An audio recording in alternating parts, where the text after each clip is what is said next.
अपने दावे और कथित चमत्कार से विवादों में घिरे पंडित धीरेन्द्र शास्त्री रायपुर से अब मध्य प्रदेश के छतरपुर पहुंचे हैं। वहां उन्होंने कहा कि रामचरितमानस को राष्ट्रीय ग्रंथ घोषित कर देना चाहिए, तभी भारत विश्व गुरु बनेगा और तभी सामाजिक समरसता होगी। अभी एक दिन पहले ही उन्होंने हिंदू राष्ट्र बनाने की बात भी कही थी। अब उन्होंने रामचरितमानस को राष्ट्रीय ग्रंथ घोषित करने की वकालत कर दी है।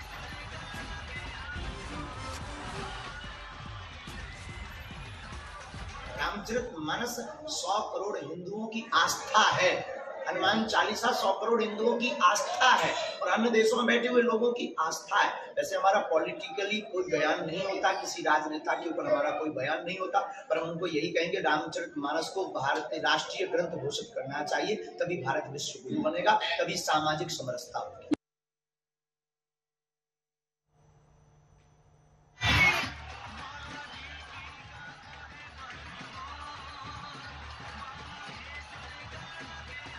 तो पहले हिंदू राष्ट्र की बात और अब रामचरितमानस को लेकर जो बयान धीरेन्द्र शास्त्री ने दिया है उसको लेकर एक नए तरीके का विवाद शुरू हो रहा है। एक दिन पहले ही बाबा ने कहा था कि तुम मुझे खून दो, मैं तुम्हें हिंदू राष्ट्र दूंगा, यानी तुम मुझे समर्थन करो और हम हिंदू राष्ट्र की तरफ आगे बढ़े, जिसको लेकर कई विवाद खड़े हुए। और अब रामचरितमानस को लेकर आपको याद होगा बिहार के शिक्षा मंत्री ने रामचरितमानस को लेकर कई आपत्तिजनक बातें कही, तो उसके बाद समाजवादी पार्टी के नेता स्वामी प्रसाद मौर्य ने कई बातें कही, इसको बैन करने तक की बात की थी। रवीश हमारे साथ, हमारे सहयोगी इस वक्त जुड़ चुके हैं और जानकारी के साथ। रवीश, ये क्या विवादों में और रहने के लिए ही इस तरीके के बयान को जोड़े हम इससे, क्योंकि बाबा पहले हिंदू राष्ट्र की बात करते हैं, उसके बाद रामचरितमानस को लेकर वो अपने बयान दे रहे हैं, तो एक तरीके से विवाद और दूसरी तरफ चर्चा भी उनकी खूब हो रही है।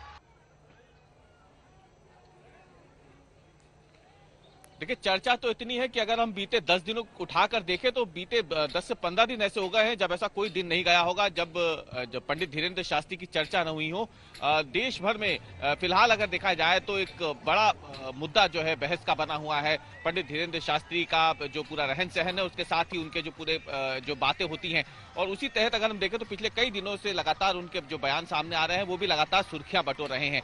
लेकिन आज महत्व थोड़ा इसलिए ज्यादा बढ़ जाएगा क्योंकि अब पंडित धीरेन्द्र शास्त्री अपने बागेश्वर धाम पहुंच चुके हैं, जहां से उनके पूरे इस ख्याति नाम सफर की शुरुआत हुई थी। आमतौर पर अगर आप देखें तो मंगलवार और शनिवार को यहाँ पे बहुत ज्यादा भीड़ होती थी और बाकी के दिन जो है बहुत ज्यादा लोग नहीं होते थे। लेकिन जब से नागपुर में जो विवाद हुआ था और उसके बाद रायपुर में लगातार उनकी कथाएं हुई, उनके सत्संग चले, और उसके बाद अब जब वो इतने दिनों के बाद बागेश्वर धाम पहुंचे हैं तो यहाँ पर भी बड़ी संख्या में लोग जो हैं वो आपको दिख जाएंगे जो मौजूद हैं सुबह से ही पंडित धीरेन्द्र शास्त्री के दर्शन के लिए। और आपको बताएं कि ये लगातार सिलसिला बढ़ता जा रहा है और उसी बीच में उनके बयान भी आते जा रहे हैं।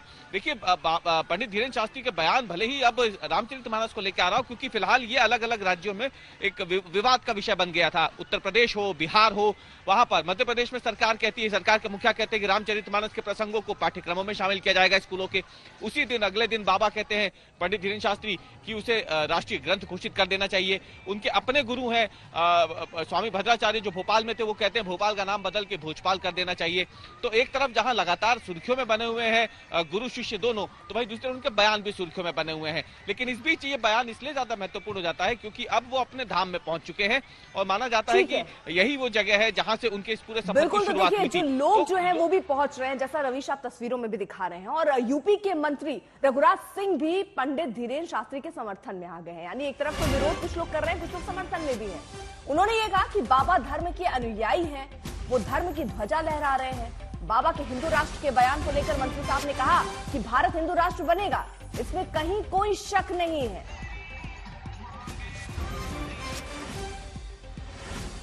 बागेश्वर महाराज के मैं तन मन धन से समर्थक हूं उनका, क्योंकि 26 साल की आयु में भगवान ने उनको इतनी सद्बुद्धि और इतना ज्ञान दे दिया है कि जगत गुरु राम भद्राचार्य जी को मैं कल सुनना था, उन्होंने कही जो भी मेरा शिष्य कह रहा है सही कह रहा है।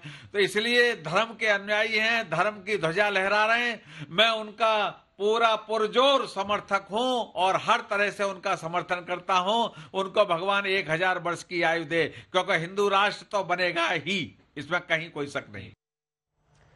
बाबा धीरेन्द्र शास्त्री पर जारी विवाद के बीच उनके समर्थन में भी लोग आए हैं। कुछ शहरों में समर्थन में प्रदर्शन हुए। प्रयागराज में संत समाज उनके समर्थन में आया है, तो कुछ शहरों में लोगों ने सड़क पर उतरकर उनका बचाव करते हुए भी समर्थन किया। 3 तस्वीरें आपके सामने, साधु संतों का जहां साथ मिल रहा है, वहीं अलीगढ़ में कुछ ऐसा कि वहां पर भी लोग सड़कों पर उतरकर समर्थन कर रहे हैं, खासतौर पर करणी सेना के लोग। वहीं लोग जो हैं वो भी समर्थन में उतरते हुए नजर आ रहे हैं। तो अलग अलग जगहों की भी हम तस्वीरें आपको दिखा रहे हैं, यानी कुछ लोग समर्थन में तो विरोध भी उतनी ही तेज।